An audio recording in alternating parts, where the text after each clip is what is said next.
gosh, interesting topics. I don't know. You don't know? I don't know. I can't think. It's gotta be something. Let's talk cannabis. All right, let's do it. That's something I know about. It's Same. interesting. All right. What do you want to talk about cannabis? You know, breaking the stigma.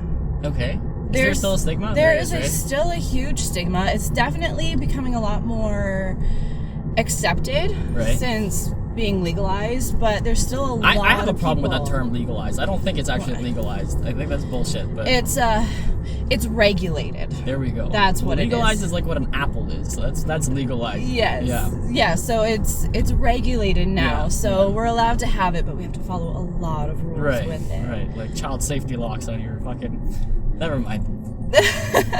Well, that's one of the things I always joke about too at work. All of the packaging that cannabis products comes in is child-proof.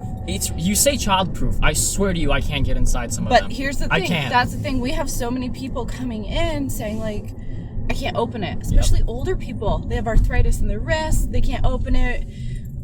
One of the regulations is we're not allowed to open any packages inside of our store.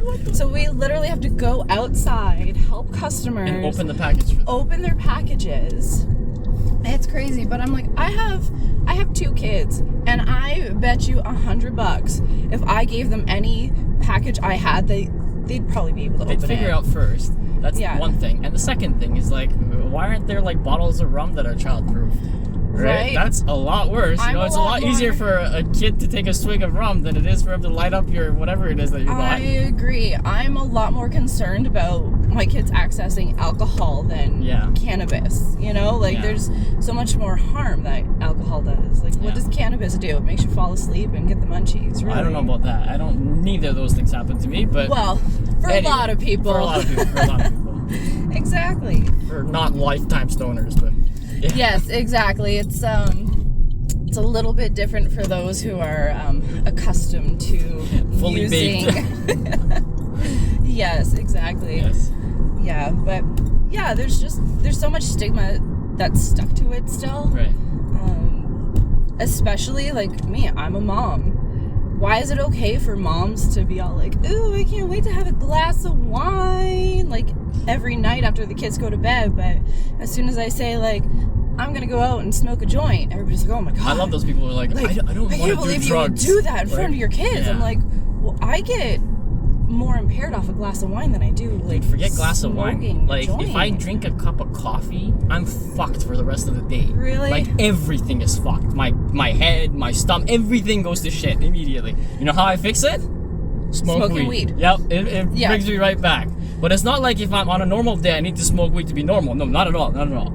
It's when I drink the coffee that I need to reset. And it's insane. But then if you tell someone, hey, coffee's a drug and it can fuck someone up a lot harder than weed, depending on the person. Nope. No, I don't. Anyway, go ahead. Sorry. Coffee, weed, it all comes from a plant. Yeah. Well, there's some stuff that doesn't come from plants either, too. Well, true. Right.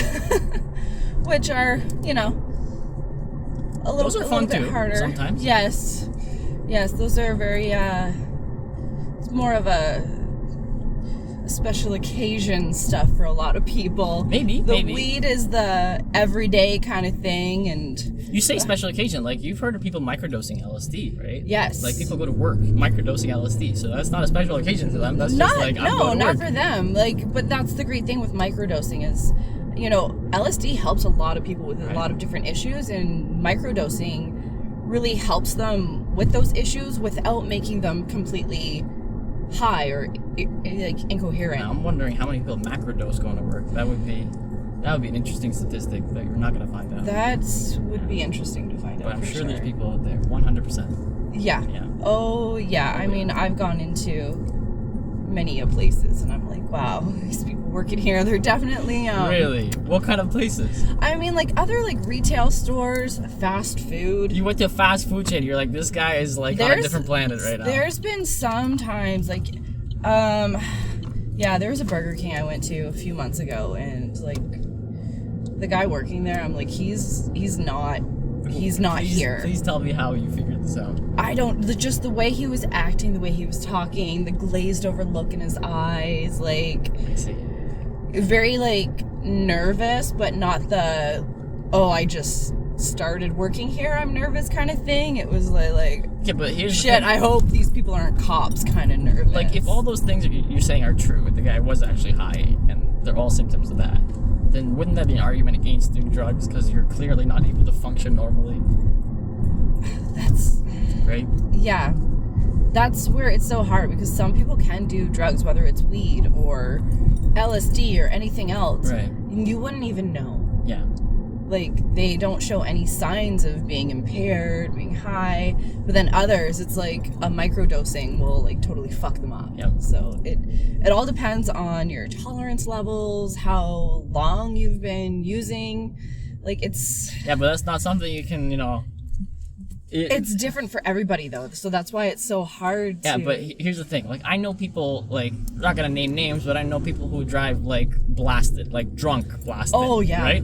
But they're drive better than me. Because, like, the guy's tolerance is just through the ceiling. Right? That's so, true. like, you can't go tell the cop, hey, I might be blowing, like, 1.0, but, like...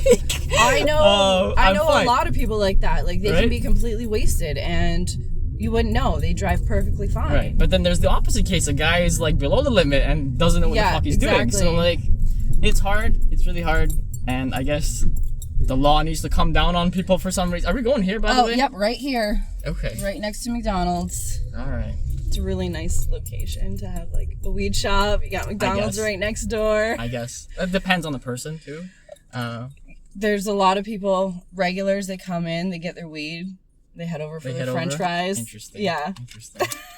All right. Well, awesome. It was nice talking to you. You as well. What's the YouTube channel called? It's called RideLight. There's the logo up here. RideLight. Yeah, Awesome. also on TikTok and Instagram. I'm definitely going to post some parts of this somewhere. So, cool. Yeah. Well, I will get right on to following that. Thanks a lot. Awesome. Much appreciated.